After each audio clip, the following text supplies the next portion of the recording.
Good morning, everybody. Hope you're awake. And I talk really fast and mumble a lot, so if there's any questions, just come see me afterwards.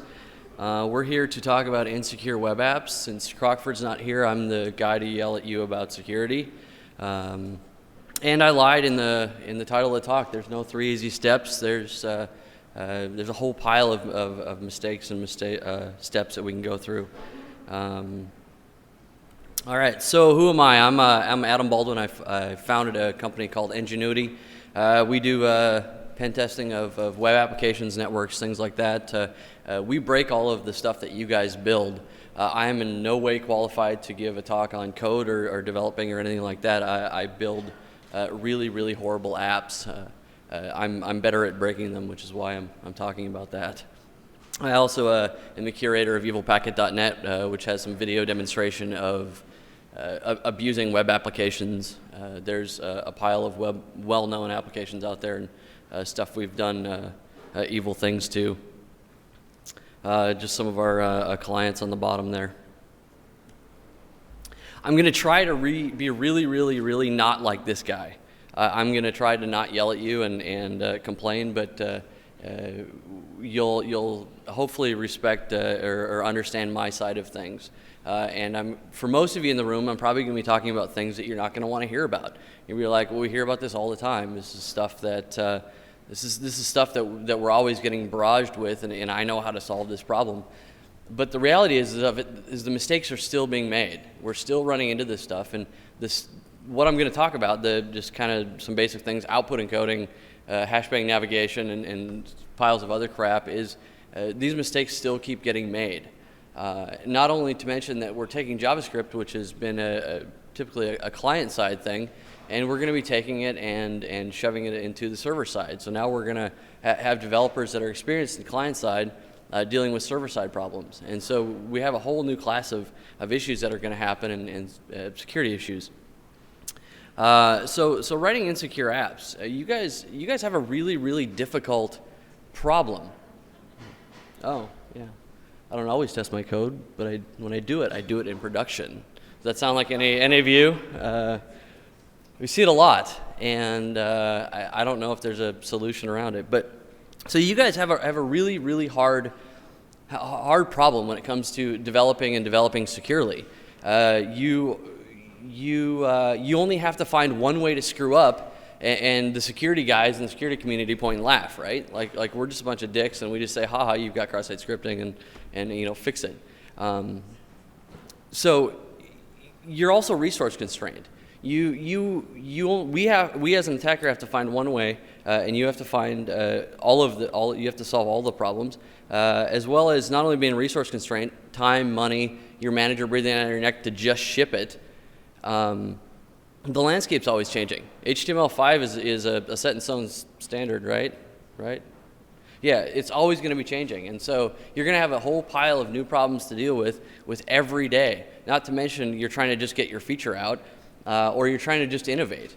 And that's the last problem, is engineering versus innovation, right? Like you guys, I had a conversation with one of our clients, Andiette, and I was the typical security guy, and I said, hey, output encode this particular field, and his comment back was, I haven't secured it yet.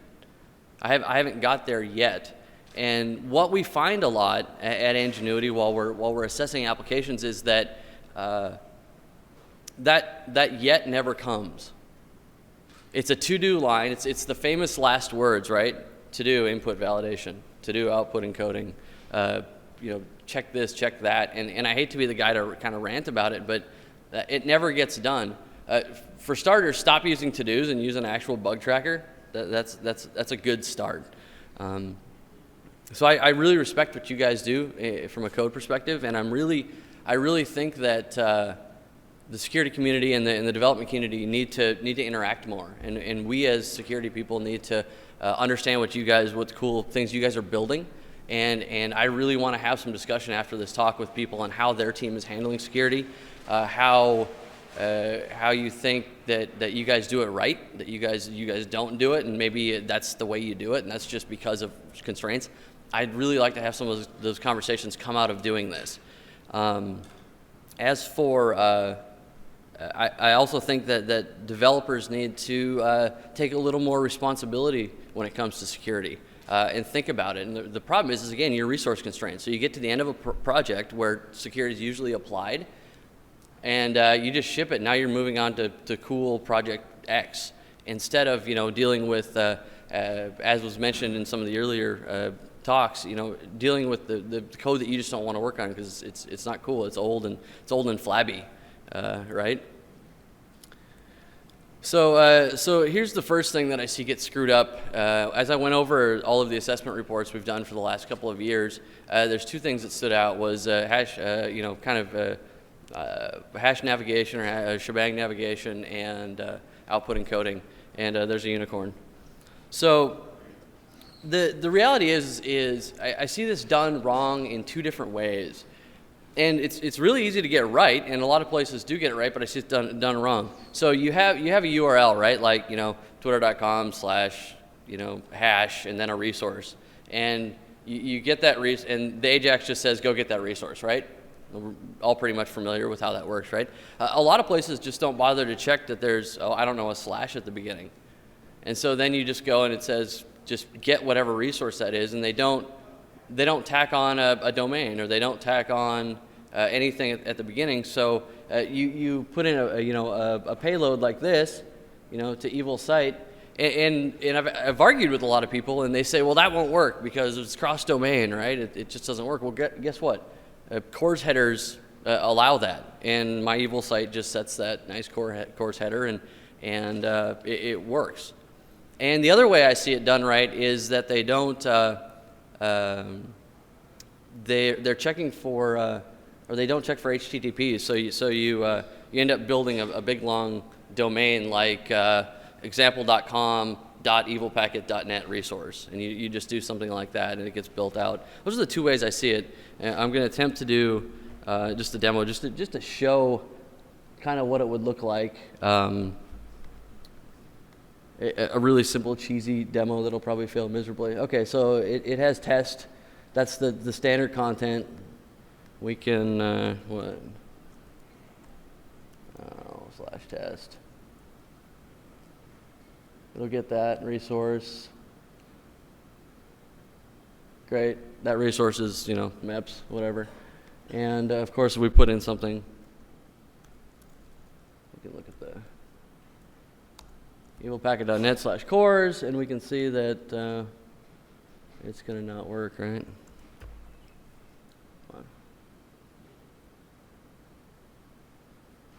No.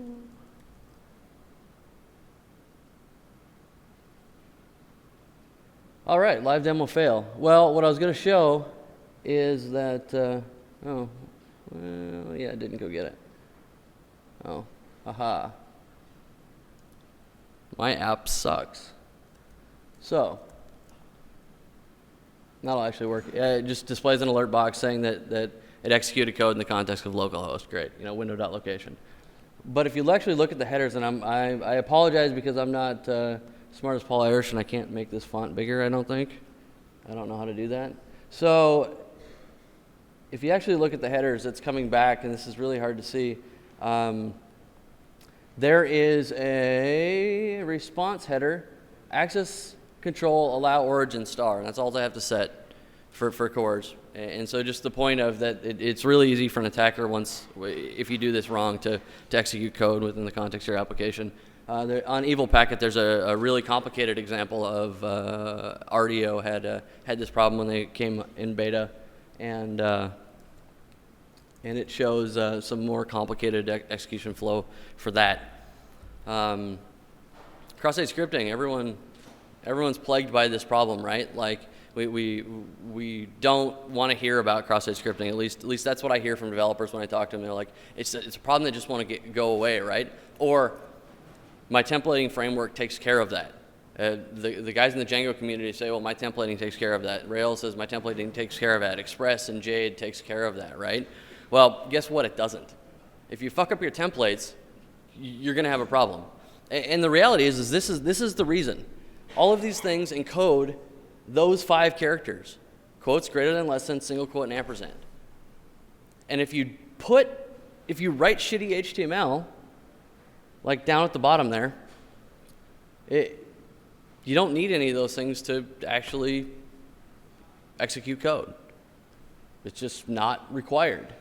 The other things people forget is that you can write JavaScript without letters and numbers, alphanumeric JavaScript. So depending on what you're actually encoding, it's contextually aware. Context matters of where you're actually cramming your stuff into your templates. And you guys do some really creative stuff with templating and sticking stuff where I would not normally think about it, and this stuff matters. Well, there's some really elegant solutions to solving this problem. jQuery encoders go one way. Again, don't write your own encoders. Use the stuff that's out there. We're trying to build, OWASP is trying to build their enterprise security API to solve this problem, to make it easy so that there's a set of encoders that you guys can just use and you don't have to reinvent the wheel and potentially screw it up. They say the same thing with cryptography. Don't write your own crypto because math is hard. Encoders are hard as well. And here's a simple example, which I'm not going to bother to go over, but it just says encode for HTML. And they've got different contexts like encode for CSS or encode for JavaScript, depending on where you're actually dumping that input or that output. And that's the other thing is that this is not input validation. We always talk about input validation. Input validation, I feel, is for the end user. You're going to give them a pretty little message and tell them that they put in a malformed email address or something. Output encoding is about sending it to a different system. So you're taking this piece of this piece of data and you're sending it to a system. A browser's a system. A SQL server's a system. And depending on where you're sending it and what complex system, XMPP server, whatever, you need to encode it properly to send it to that system. That's output encoding, and it can be a really, really complicated process. The other thing is, and I really, really, if anybody from Chrome team can push this on the Chrome side, I would love to see it. It's a new feature in Firefox 4 is content security policy. Is anybody aware of content security policy? A couple people. That's good. Content security policy is pretty badass. It basically says that you can define where you want scripts to run at. And you can say, I only want to load and execute scripts from my domain. Inline scripts can piss off. Stuff from other domains can just go away. It's not going to be executed. As well as there's a way, if you want to actually implement this and test your app to see where things would break, there's actually a way to just record the events instead of actually blocking them. So you can say in the console you're going to see how these things actually fail. Another more complicated example would be if I wanted to load different types of objects. So there's different types of classification of objects and scripts and images and things like that. And so you can define all this content where you want it to come from. It gives you more control over things that you're loading up onto your page. Again, you might say, well, I'm not just targeting Firefox 4, I'm not just targeting Chrome, or it doesn't solve my problem completely, but it makes it harder. If you actually implement content security policy on your site, guess what? You may have cross-site scripting problems, but it's only going to affect a portion of your users. You're going to be doing one better than somebody else, and that might be enough to make make an attacker go away. It's kind of like the story of two guys in the woods being chased by a bear, and the guy takes a break to put on his running shoes, and his buddy's like asking, what the hell are you doing? Well, I just have to run faster than you. You just have to do better. And that's the truth is you can't have a 100% secure site. It's not possible. Security is not a 100% thing. We all know that. We all get that. So it's all about just doing better. Understanding where you're at, understanding where your organization at, where you are as a developer, whether you give a damn or not, and just do better. And I blew through that amazingly fast, so we'll chat about some other stuff here. Cross-site request forgery. I see a lot of people doing setting data, actually doing just not getting resources with get. Doing privileged actions with get. It's a horrible idea. Don't do it. Things like example.com/delete my account, ID equals with a get, and not bothering. Instead we just have a pop-up window that says, "Do you accept?" Okay, that's not really adequate. There's great implementations out there. Express has a CSRF plug in. I would look, if I were developing it, I would look at some of the models that are out there in Django and in Rails and take their model and implement that. Clickjacking.